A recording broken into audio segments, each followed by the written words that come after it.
31 states of the Federation are tapped in a domestic debt burden of 2.57 trillion naira while attracting foreign capital inflow in the first quarter of 2025.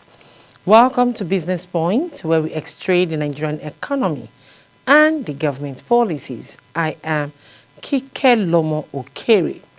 The latest figure from the National Bureau of Statistics and the Debt Management Office paints a worrying picture of limited investors' confidence at the subnational level and a growing reliance on domestic borrowing and federal allocation to finance operation. Within 1 year, 10 states increased their debt by 417.71 billion naira. As other states paid off their loans, the NBDS Capital Importation Report shows that only a handful of states attracted measurable foreign investment in the first quarter of 2025. In contrast to the 31 states that attracted no foreign capital inflow, only 5 states and Federal Capital Territory managed to pull in investment in the first quarter of 2025. Together, they secured $5.63 billion in foreign capital inflow, up from 3.38 billion naira in the first quarter of 2024. While carrying a combined domestic debt stock of 1.30 trillion naira, this represents 33.48% of the total subnational domestic debt of 3.87 trillion naira, slightly down from 35.34% a year earlier when their obligations stood at 1.44 trillion naira. The figure shows an improvement in investor appetite for this jurisdiction coupled with deliberate debt consolidation as their overall obligation declined by 142.35 billion naira year on year. The FCT Abuja emerged as a standout performer, cementing its position as the most attractive destination for foreign capital in Nigeria. Capital inflow into Abuja surged from 593.58 million naira in the first quarter of 2024 to $3.05 billion in the first quarter of 2025, more than a 5-fold increase. This surge coincided with a sharp cut in domestic debt, while fell from 94 billion naira to 61.11 billion naira, a reduction of 32.68 billion naira, that is about 35%. Lagos followed closely, attracting $2.56 billion in the first quarter of 2025, compared with $2.78 billion in the same period of 2024. Although inflows dipped slightly, the state's ability to maintain such high level of capital importation is noteworthy given global investors' caution.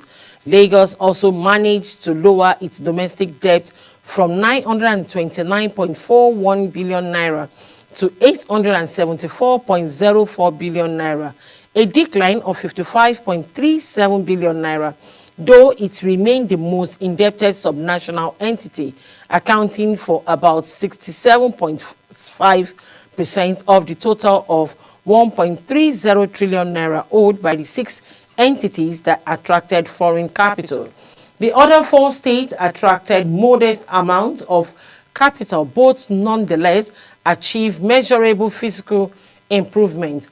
Kaduna State received $4.06 million in foreign inflow and cut its debt by 4.37 billion naira to 25.01 billion naira, showing a caution but positive step in external engagement. Kano State secured just $0.12 million but still lowered its obligation by $6.68 billion to 58.29 billion naira, highlighting that even small inflow were complemented by disciplined domestic debt management. Ogun State pulled $7.95 million while reducing its debt by $31.08 billion. ending at 190.14 billion naira, marking it the second most indebted after Lagos within this group. Oyo State attracted $7.81 million and trimmed its obligation by $11.95 billion to $86.83 million naira. It is observed that Abuja and Lagos together accounted for over 99% of the 5.63 billion naira foreign capital that entered the subnational space in the first quarter of 2025, effectively crowding the others. At the same time, Lagos alone carried nearly 68% of the group domestic debt, reinforcing the state's dominant but risky position in Nigerian fiscal balance. The smaller inflow into Ogun, Oyo, Kaduna, and Kano states are symbolically important because they mark a shift from zero to some level of foreign investor interest. But in absolute, the terms they remain negligible. Analysis further shows that the majority of the states recorded no foreign inflow, shutting them out of fresh capital that could have provided liquidity and opportunity for growth. At the same time, Debt Management Office data shows that 31 states without any foreign capital inflow carried a domestic burden of 2.57 trillion naira as of March 2025, which represents 66.52% of the country's total subnational domestic debt stock of 3.87 trillion naira. This was higher than the 64.66% recorded in March 2024, when their collective debt stood at 2.63 trillion naira out of a total of 4.07 trillion naira. There was a small reduction of 56.67 billion naira in total debt, which hides the sharper reality that while some states made progress in reducing their debt, others raised their obligation by a wide margin. However, while overall subnational debt declined year on year, the share borne by these states actually grew, highlighting their greater reliance on domestic borrowing. Among this group, the top 5 debtors are River State with 364.39 billion naira, Delta with 204.72 billion naira, Enugu with 188.42 billion naira, Imo with 122.09 billion naira, and Cross River State with 115.12 billion naira, together accounted for 994.7 billion naira, nearly 39% of the entire debt stock of 31 states. It is also observed that Abia cut its debt by 65.04 billion naira from 113.71 billion naira to 48.67 billion naira. Adamawa State reduced by 24.90 billion naira to 78.65 billion naira. Akwa Ibom lowered by 24.72 billion naira to 118.21 billion naira. Anambra brought its stock down by 6.23 billion naira to 28.19 billion naira, while Bauchi went in the opposite direction with an increase of 34.01 billion naira to 142.40 billion naira. Bayelsa State cut by 29.70 billion naira to end at 73.53 billion naira. But Benue expanded by 13.09 billion naira to 129.82 billion naira. Borno State reduced by 11.80 billion naira to 25.09 billion naira. Cross River cut sharply by 41.05 billion naira to 115.11 billion naira. And Delta delivered the biggest reduction nationwide, slashing 130.17 billion naira to stand at 204.72 billion naira. Ebonyi cut 5.11 billion naira to 17.10 billion naira, while Edo added 10.02 billion naira to reach at 82.39 billion naira. Ekiti State streamed 6.46 billion naira to 51.43 billion naira, while Enugu State made a dramatic jump of 105.95 billion naira, pushing its debt to 188.42 billion naira. Gombe increased by 12.85 billion naira to 83.66 billion naira, while Imo State reduced by 40.97 billion naira to 122.902 billion naira. Jigawa, one of the least indebted, cut 1.01 billion naira to settle at 1.06 billion naira.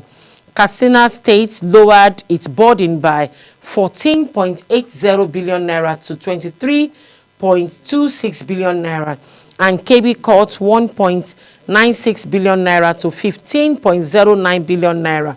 Kogi reduced by 18.16 billion naira to 20.39 billion naira. Kwara State upward slightly, adding 1.03 billion naira to 60.10 billion naira, while Nasarawa also added 968 million naira to stand at 24.72 billion naira. Niger State raised its debt significantly, increasing by 57.68 billion naira to 143.7 billion naira.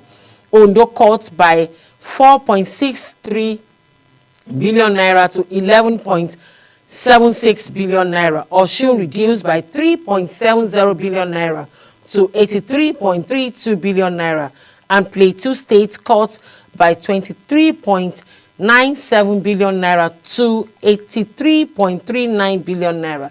Rivers State took the biggest leap among all states, adding 131.82 billion naira to its domestic debt to reach 364.39 billion naira, ranking second only to Lagos. Sokoto streamed 2.45 billion naira to 52.67 billion naira, but Taraba joined the heavy borrower with an increase of 50.29 billion naira to 82.93 billion naira. Yobe reduced by 9.99 billion naira to 39.62 billion naira, while Zamfara cut 7.53 billion naira to 57.71 billion naira. It is observed that 21 states reduced their debt, with Delta, Abia, Imo, Cross River and Bayelsa states marking the most notable cut. Yet this reduction were overshadowed by 10 states that increased their obligation by 417.71 billion naira in 1 year. Rivers, Enugu, Niger and Taraba states accounted for the bulk of the new loans, showing that while some states are attempting fiscal restraint, others are ramping up borrowing at a scale that could prove costly. It could be recalled that the Director General of Debt Management Office, Patience Oniha, earlier called on state government to adopt public-private partnership and prioritize tax revenue generation over borrowing to fund infrastructure. The federal government of Nigerian bonds traded soft in the secondary market in the absence of bargaining, fueling catalyst to lift investors' subdued sentiment, with average yield closed flat at 16.79%. The credit rating service says bond investors held position tight amid uncertainties in the economy, fluctuating returns and intermittent profit-taking activities. At the close of the trading session, the investment firm reported that average yield closed at 16.97%, citing thin trading activities in the secondary market. According to the credit rating service, across the benchmark curve, the average yield expanded at the short -1 basis point and driven by profit-taking activities on March 2027 FGN bond, with plus 2 basis points. The yield remained unchanged at the mid and long-term segment. Across the curve, yield contracted slightly at the mid segment at minus 3 basis points due to sell-off on the February minus 34 paper and minus 24 basis points. The market saw bullish activities on the mid-tenor. Yield fell sharply on the Nigerian bond that will mature in 2031 and 2033. A few deals were, however, executed. Meanwhile, the credit rating service stated that Treasury bills market ended the session on a bearish note, with average yield increasing by 8 basis points to settle at 18.72%.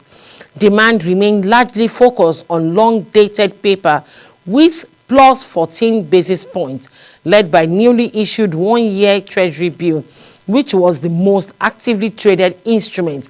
The FGN bond market remained quiet for most of the week, with limited activities.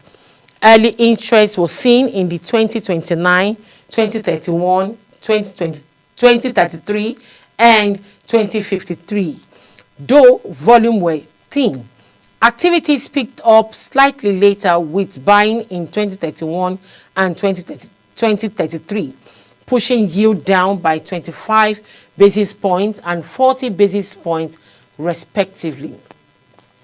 The African Development Bank has cautioned the African economic growth will remain constrained unless government and institutions improve the design and execution of infrastructure and in development projects.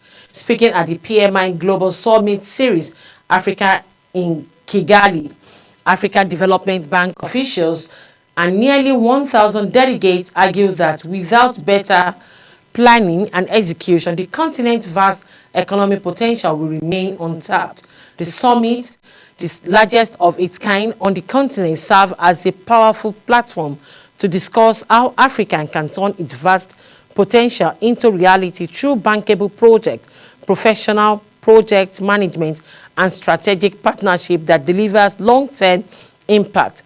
Former president of the African Development Bank, Dr. Akinwumi Adesina, says in an emailed statement, with 65% of the world uncultivated arable land, abundant critical mineral for the green transition, and 13 of the world's fastest growing economy, Africa is poised to drive global prosperity if it can deliver projects that are technical, financially, and operationally sound. Additionally, pointed out that the African Development Bank highlights 5 priority: light up and power Africa, feed Africa, industrialize Africa, and integrate Africa, and improve quality of life, which have already impacted over 565 million people. It defined a bankable project as one that meets 3 core criteria: technical feasibility with proven designs, financial visibility with clear revenue models, and robust risk management that addresses currency, political, and market uncertainty. He added that poorly prepared projects often suffer delay of up to 50%, stretching timelines and undermining development projects. All right, this is where we call it. We'll take a quick short break. We'll be right back. We stay with us.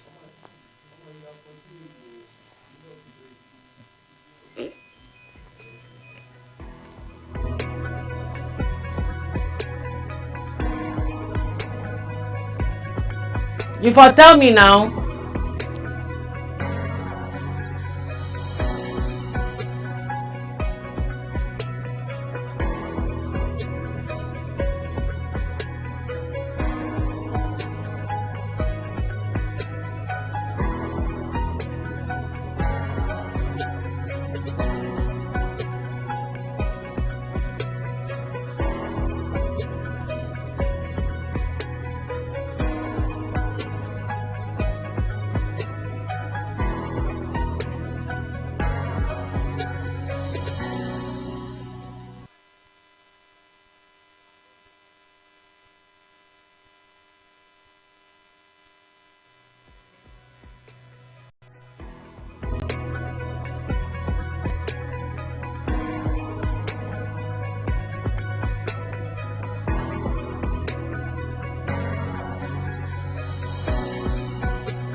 Welcome back. If you're just joining us, it's Business Point, where we extract the Nigerian economy and the government's policies.